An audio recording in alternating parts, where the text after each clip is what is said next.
Alright guys, welcome back. We have a balance patch today, so we're going to take a look at the changes, talk about some of the ways they might affect the game. There's a bunch of interesting changes, there's also some that are just changes. So let's take a look here. Dark Dragon, for you guys that have that, the two of you, they can't be revived. That's good, it's a buff. Vampire, Weaken is now, they increase the beneficial block by 2 turns with a 75% chance. So that's good. I mean, I guess it's an added effect, it's not an increase, but still, anything that is additional is helpful. It may not be the best thing, it's not a defense break, but it's still pretty good. The Neo Fighter is really interesting to me. Anything that gets you an extra turn resets the violent counter, so that's great. Gains another turn if the target has 30% or less HP after the attack. So I'm thinking Molong into Neo Fighter is 3 turns guaranteed. I believe that would work. So in theory, you know, with the Neophyter following up the Molong, you would get 2 turns to kill off the target. So that's kind of nice. It's almost like what people try to do with Molong into Perna and RTA is get that first turn kill. So I like that a lot, especially since the light one, I believe we all got from an HOH. So that's kind of nice. I haven't really looked at the kits of them all, but I'm tempted to build the light one just to see how this all works. Alright, Brandia, Touch of Mercy cooldown time reduced. I mean, it's good. It's not bad. It doesn't fix her issues. Her issues is not, her cooldown is 1 turn too long. So, not sure there. Sehkmet buff. It's a buff, for sure.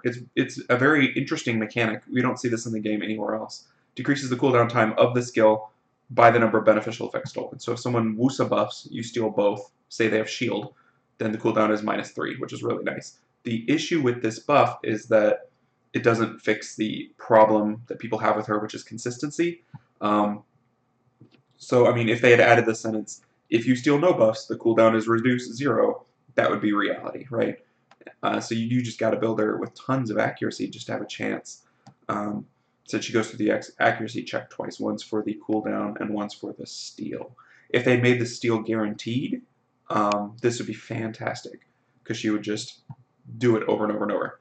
I don't know that this helps her out on arena defense.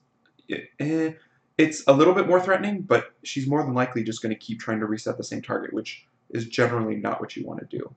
I mean, it makes her more viable in RTA. It makes her more viable in PvE content, but it's a small buff. It's an incremental buff.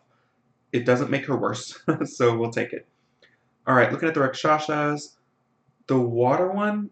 I mean, this attack is guaranteed to stun for 1 turn if it has suffered from 2 harmful attacks. I guess it's changed to 1 turn if it is granted with any harmful attack. So it's a guaranteed stun with a harmful attack. So it's better. So that's good. Lots of buffs across the board here. Wind Rack increases the damage activation rate by 15% if the passive doesn't get activated. That's interesting. It doesn't stay at 15%. So what does this do for her? It makes it so she's going to hit Dancing Whip quite a bit more. If she misses twice in a row, the activation rate is going to be 45%, and so on and so forth. I think it makes her slightly more viable for Necro, because she's more likely to take extra turns. But I don't know. I haven't figured out what else that would help. But that's good.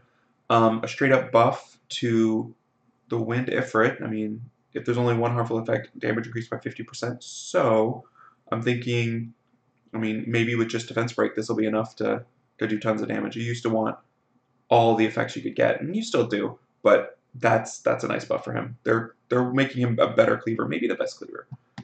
Light Horus, there's like 2 people that have this guy. It's interesting, he was pretty good before, because he's got a speed lead, so that's good enough.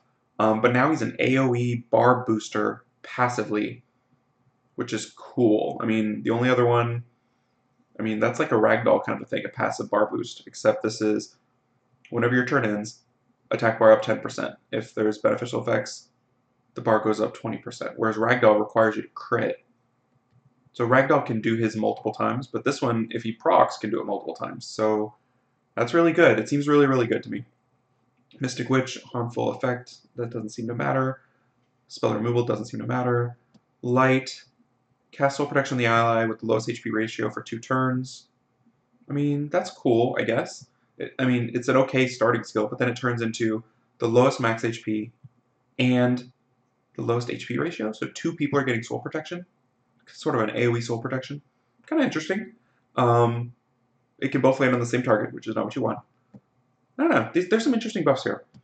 Water Barb King absorbs attack bar by 50%. That's nice. 50% absorb is an 100% attack bar. You take their 50, you add it to yours, you get 50.